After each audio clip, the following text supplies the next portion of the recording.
Yo, it's your boy Don, and we here with a new series, first series actually on my channel. Brand new. We doing a Myleague expansion. We going with the we added two teams here for symmetry, but yeah. So I always love the Myleague rebuilds. That the bigger guys did, the Kenny to the fourth quarters, and stuff like that. Always found it pretty cool. How they built their teams, but I always been thinking like, man, I would have did this, I would have did that. So why not? As you can see, we got the Vancouver Dragons here. NBA's stepping back out to Canada, moving another team out there. So, yeah, this first episode is really just getting it started, the off season essentially, and then the next episode will be the beginning of the season. But yeah, so I'm just going through the steps to start up the league and stuff. I don't know why I was going through all this stuff. Just clicking through, taking a peek. But yeah, so we going through all the different phases. Now when I came in here, I saw that first one, the approved players to be drafted at 18. I'm like, why not approve it? Because honestly, I feel like, first off, I feel in real life that should be an option, if they choose that. But I feel like it's coming in the near future, so I'm like, well, might as well approve it. But yeah, then I went through here, just checking to make sure all the divisions made sense, because when you add expansion teams, they just throw them in wherever. So, and they mix up divisions. So I just went through here, tried to put it back to what it was, make it make sense with the expansion teams. I put the two Canadian teams, Vancouver and Toronto in the same division, and fix it up or whatever. Put the Vegas expansion team on the West Coast. So, but yeah, so this is what we end up with. So then we go to the draft lottery. Now the expansion teams, I haven't done one in a while, but I'm pretty sure you get the same odds every time, or not same odds, but the same pick every time. Nah, don't quote me on that, because I'm really just talking. But I feel like I'm always in that same spot. But yeah, so we're going through the staff signing. Now, what I did here, I didn't go out and sign the best guys. I tried to make it, kind of realistic.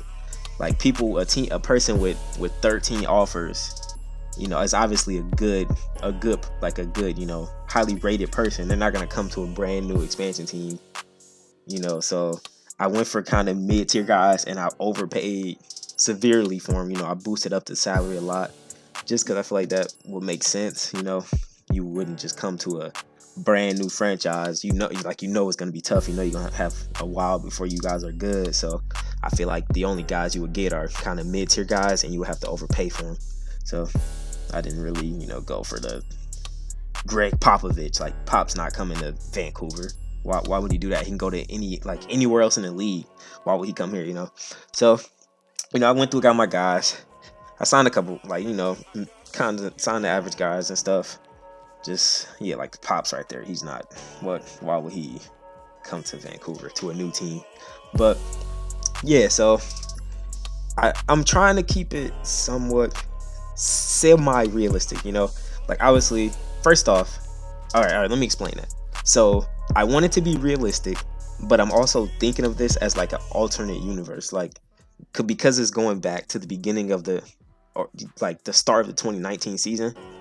So the draft picks are not accurate to real life, and the free agency signings are not accurate to real life. So I'm thinking of it as it's an alternate universe where at the end of the 2018 season they added two new teams, and then you just run it from there. So there's the guys. LeBron's, I'm not sure if he's on Lakers, but there's a chance, not LeBron, AD.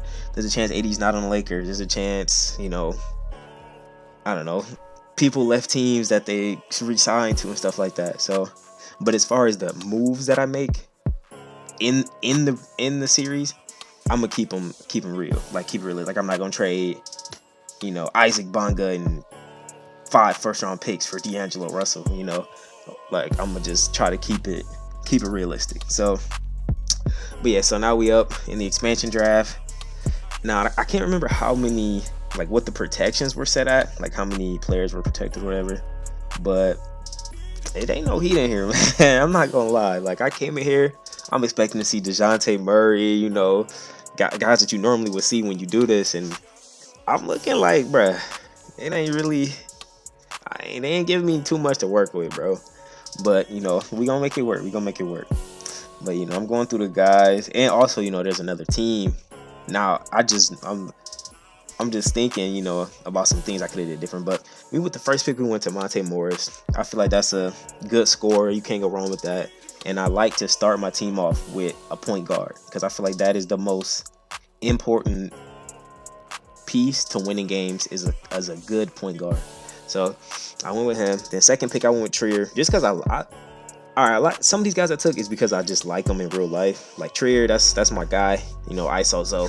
So I went with Trier. I got my backcourt already with Morrison. So I'm looking at some big men, looking at seeing what kind of big men got left, whatever. Just going through the guys. But yeah, it wasn't too much, nothing crazy in here, man. Nothing crazy. Checking out Bacon's ratings, seeing what I like. I was looking for a 3-and-D wing, like a Danny Green type, something like that. Somebody who can hit the 3 ball but can also defend. So I was going through and just looking at these wings. And I thought Simi had better defensive ratings than that. So I'm like, wait, what? I had to go check twice on that. But nah, so I just going up, looking at the defense. I almost took Carter here, but I already had my PG. So, I'm not going to draft 2 PGs before I draft anything else. So going through the draft, just trying to work through this garbage we got to start off the season. So yeah, it was pretty tough. We ended up going with my boy. But nah, it was tough. It was tough, definitely. We just start going by age because you wanna get good players, but realistically, you're not gonna win on the first. You're not gonna win big in the first season anyway. So for me, I value youth over potential. Let's say potential over talent at this stage. And that pickup, Chandler Parsons, was more of a investment kind of. My plan, draft him, play him out, and then around the trade deadline, shop him to some contenders. Because I'm pretty sure he's on a 1-year deal, 1 year left in his deal. So he might, a team that needs some scoring off the bench or something like that might throw me a first, protected first or something. So yeah, and then right there I went Svi. Only reason I went with Svi Mikhailuk is because he's a Piston. I'm not gonna lie, I'm a Pistons fan, so I figure, hey, I'll draft my boy and see if I could build him up into something. He's a pretty decent shooter, can run the offense. Big body, big brain. So yeah, and that's similarly why I went with Bonga, just because Bonga's 19, he's 6'8" point guard, so you develop that, and that's basically a cheat code for for easy buckets. So yeah, I'm looking at my squad here, seeing what I got. Just took Bonga, and all right, so we jump ahead here. We just taking a look at our roster. It's okay, it's an expansion team. I got to keep that in mind, but it's trash. I ain't gonna lie. But we got some stuff we can work with, and that's the main part. That's the main purpose of the expansion draft, in my opinion. You're not gonna draft a playoff team. That's your expansion team. You get the scraps. But as long as you got some pieces, that's the main key. So yeah, we jumping ahead into the draft, and like I was saying, it's like here we got Zion on the Knicks. And Knicks fans would love that, or would have loved that.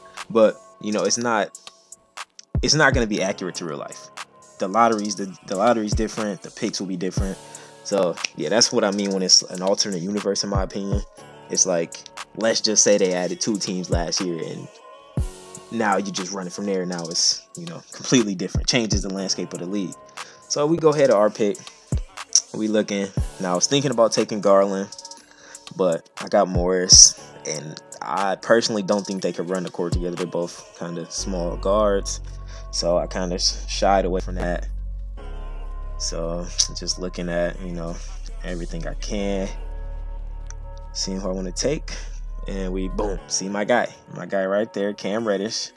So I wanted to make sure I wasn't missing nobody, because I don't really know how the rankings go. They sometimes just be random, so that's why I'm going through different tabs or whatever. So yeah, we going through. and we see that, we see the rankings, and that is kind of the people that we want. Like, I like Thibault as well, but they projected kind of low. So I decide, like, I'm gonna shop this pick. Now, I don't know how realistic this move is. All right, I'll give y'all that.